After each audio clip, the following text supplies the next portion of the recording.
Hello, Year 7. My name is Miss Monica Agache. I am an English teacher at AAN. I was born and raised in Romania. English has always been a passion of mine, so I decided to study it and become an English teacher. I taught English as a foreign language to Romanian students for many years.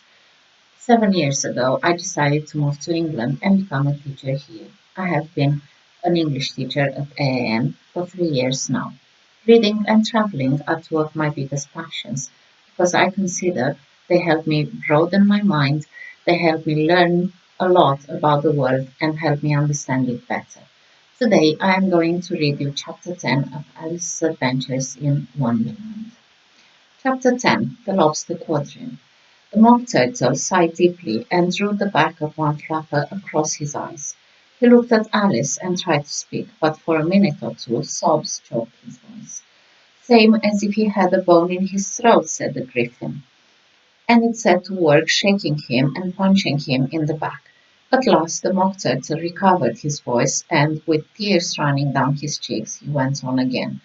"You may not have lived much under the sea." "I haven't," said Alice, "and perhaps you were never even introduced to a lobster." Alice began to say, "I once tasted," but checked herself hastily and said, "No, never." "So you can have no idea what a delightful thing a lobster quadrille is." "No, indeed," said Alice. "What sort of a dance is it?" "Why," said the Gryphon, "you first form into a line along the seashore." "Two lines," cried the Mock Turtle, "seals, turtles, salmon, and so on. Then, when you've cleared all the jellyfish out of the way—" "That generally takes some time," interrupted the Gryphon. "You advance twice." "Each with the lobster as a partner," cried the Gryphon. "Of course," the Mock Turtle said. "Advance twice, set to partners. Change lobsters and retire in same order," continued the Gryphon. "Then you know," the Mock Turtle went on. "You throw the lobsters," shouted the Gryphon with a bound into the air, "as far out to sea as you can." "Swim after them!" screamed the Gryphon. "Turn a somersault in the sea!" cried the Mock Turtle, capering wildly about. "Change lobsters again!" yelled the Gryphon at the top of its voice. "Back to land again!" "And that's all the first figure," said the Mock Turtle, suddenly dropping his voice. And the two creatures, who had been jumping about like mad things all this time, sat down again very sadly and quietly and looked at Alice. "It must be a very pretty dance," said Alice timidly. "Would you like to see a little of it?" said the Mock Turtle. "Very much indeed," said Alice. "Come, let's try the first figure," said the Mock Turtle to the Gryphon. "We can do without lobsters, you know." "Which shall sing?" "Oh, you sing," said the Gryphon. "I've forgotten the words." So they began solemnly, dancing round and round Alice, every now and then treading on her toes when they passed too close, and waving their forepaws to mark the time, while the Mock Turtle sang this very slowly and sadly. "Will you walk a little faster?" said a whiting to a snail. "There's a porpoise close behind us, and he's treading on my tail. See how eagerly the lobsters and the turtles all advance. They are waiting on the shingle. Will you come and join the dance? Will you, won't you, will you, won't you, will you join the dance? Will you, will you, won't you join the dance?" You can really have no notion how delightful it will be when they take us up and throw us with the lobsters out to sea. But the snail replied, too far," and gave a look askance. Said he thanked the whiting kindly, but he would not join the dance. Would not, could not, would not, could not, would not join the dance. Would not, could not, would not, could not join the dance. "What matters it how far we go?" his scaly friend replied. "There is another shore, you know, upon the other side. The further off from England, the nearer is to France. Then turn not pale, beloved snail, but come and join the dance. Will you, won't you, will you, won't you, will you join the dance? Will you, won't you join the dance?" "Thank you. It's a very interesting dance to watch," said Alice, feeling very glad that it was over at last. "And I do so like that curious song about the whiting." "Ah, as to the whiting," said the Mock Turtle, "you've seen them, of course." "Yes," said Alice, often seen them at Din. She checked herself hastily.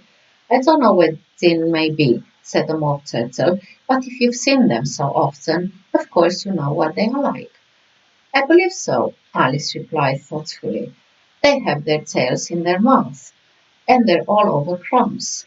You're wrong about the crumbs, said the Mock Turtle. Crumbs would all wash off in the sea, but they have their tails in their mouths, and the reason is. Here the Mock Turtle yawned and shut his eyes.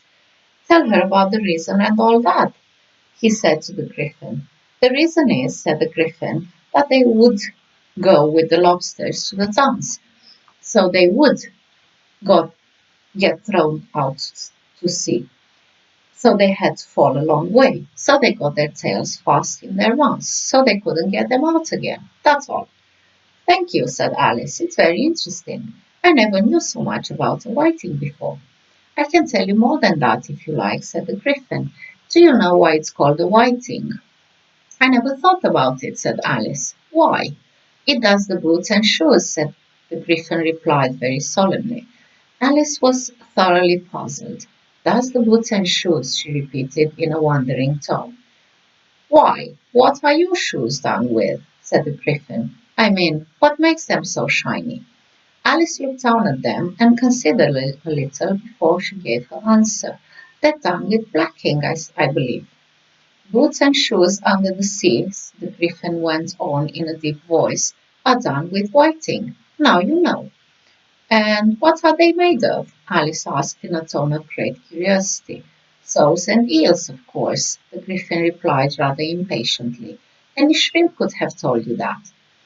If I'd been the whiting, said Alice, whose thoughts were still running on the song, I'd have said to the poor boys, keep back, please.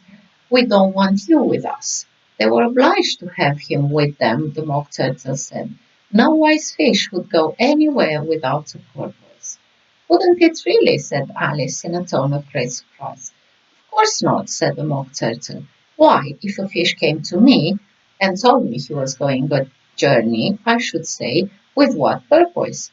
Don't you mean purpose? Said Alice. I mean what I say, the Mock Turtle replied in an offended tone. And the Gryphon added, Come, let's hear some of your adventures. I could tell you my adventures, beginning from this morning, said Alice a little timidly, but it's no use going back to yesterday, because I was a different person then. Yes, I think you'd better leave off, said the Gryphon, and Alice was only too glad to do so. Shall we try another figure of the Lobster Quadrille? The Gryphon went on, or would you like the Mock Turtle to sing you a song? Oh, a song, please, if the Mock Turtle would be so kind, Alice replied, so eagerly that the Gryphon said in a rather offended tone, no accounting for tastes. Sing her turtle soup, will you, old fellow? The Mock Turtle sighed deeply and began, in a voice sometimes choked with sobs, to sing this. Beautiful soup, so rich and green, waiting in a hot tureen. Who for such dainties would not stoop? Soup of the evening, beautiful soup. Soup of the evening, beautiful soup. Beautiful soup, beautiful soup. Soup of the evening, beautiful, beautiful soup. Beautiful soup, who cares for fish, game, or any other dish? Who would not give all else for two pennyworth only of beautiful soup? Pennyworth only of beautiful soup. Beautiful soup, beautiful soup. Soup of the evening, beautiful, beautiful soup. Chorus again, cried the Gryphon, and the Mock Turtle had just begun to repeat it, when a cry of "The trial's beginning" was heard in the distance. Come on, said the Gryphon, and taking Alice by the hand, it hurried off, without waiting for the end of the song. What trial is it? Alice panted as she ran, but the Gryphon only answered, Come on, and ran the faster, while more and more faintly came, carried on the breeze that followed them, the melancholy words. Soup of the evening, beautiful, beautiful soup. This was chapter 10 of Alice's Adventures in Wonderland. I look forward to seeing you at the end.